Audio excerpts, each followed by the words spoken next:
BTS की आर्मीज को सबसे ज्यादा डर लगता है बिग हिट के उस नोटिस से जो कि ये बताता है कि बीटीएस के मेंबर्स अब मिलिट्री सर्विसेज के लिए चले जाएंगे।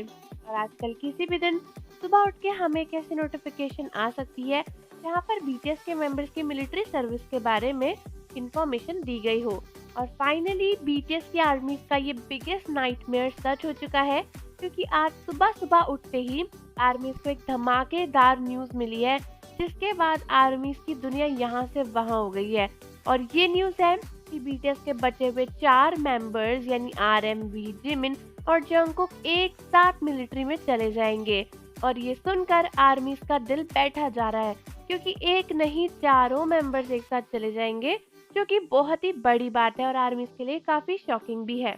वैसे तो अगर आपको ये बात पता नहीं है तो बता दूं कि बहुत ही सारी कोरियन मीडिया और रिपोर्ट्स ने ऑलरेडी बता दिया था कि बीटीएस के चारों मेंबर इसी साल से पहले मिलिट्री में चले जाएंगे, और हमें ये बात पता भी थी।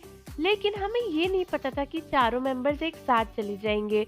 और आज सुबह सुबह बीटीएस के साथ साथ बिग हिट का एक नया नोटिस आया है, जहां पर उन्होंने बताया है कि बीटीएस के चारों मेंबर्स ने अपनी मिलिट्री एनलिस्टमेंट का प्रोसेस जो है उसे स्टार्ट कर दिया है।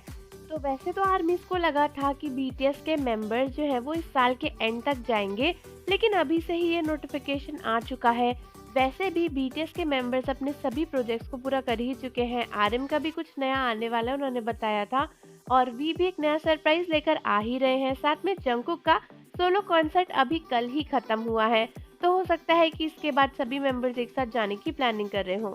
हालांकि नोटिस में बिग हिट ने ये बोला है कि उन्होंने अभी अपना मिलिट्री एनलिस्टमेंट प्रोसेस स्टार्ट किया है और फर्दर डिटेल्स वो अपडेट करेंगे। यानी अभी भी हमारे पास थोड़ा टाइम है, क्योंकि अभी वो एनलिस्ट होने एकदम से नहीं जा रहे हैं।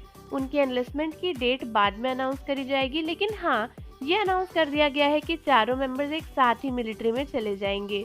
वैसे तो हमें एक साइड खुश होना चाहिए ये सोचकर कि चारों मेंबर्स अगर एक साथ जाएंगे तो वो एक साथ वापस भी आ जाएंगे काफी जल्दी। अगर वो और देर से जाते तो वो और देर से आते। लेकिन फिर भी अभी तक हमारे एक एक बीटीएस मेंबर गए थे, जैसे कि पहले जिन गए, फिर जेहोप गए, फिर शुगा गए। अब चारों बीटीएस के मेंबर्स चले जाएंगे। हम बेचारी आर्मीज के पास कोई बीटीएस का मेंबर नहीं रहेगा। फाइनली वो नाइटमेयर सच हो गया है, जहां पर हम सोचते थे कि जब सभी बीटीएस मेंबर्स मिलिट्री में चले जाएंगे तो हम किसको लाइव देखेंगे, किसकी बातें करेंगे। लेकिन कोई बात नहीं आर्मीज, हम 2025 तक बीटीएस का मिलकर वेट करेंगे और उनके जितने भी अपडेट्स होंगे हम आपको फटाफट देते ही रहेंगे। वो भले ही लाइव ना भी आ पाए तो क्या हुआ, उन्होंने काफ़ी सारी चीज़ें डेफिनेटली प्लान करी होंगी, जो कि वो मिलिट्री एनलिस्टमेंट के प्रोसेस में आप सभी के लिए लॉन्च करेंगे। तो आप मुझे बताओ कि बीटीएस के इन चारों मेंबर्स के लिए आप क्या वेल विशेस देना चाहते हो, कमेंट्स में लिखना। और जाने से पहले चैनल को सब्सक्राइब कर दीजिए, बेल आइकन प्रेस कर दीजिए। मिलते हैं आपसे अगली वीडियो के साथ।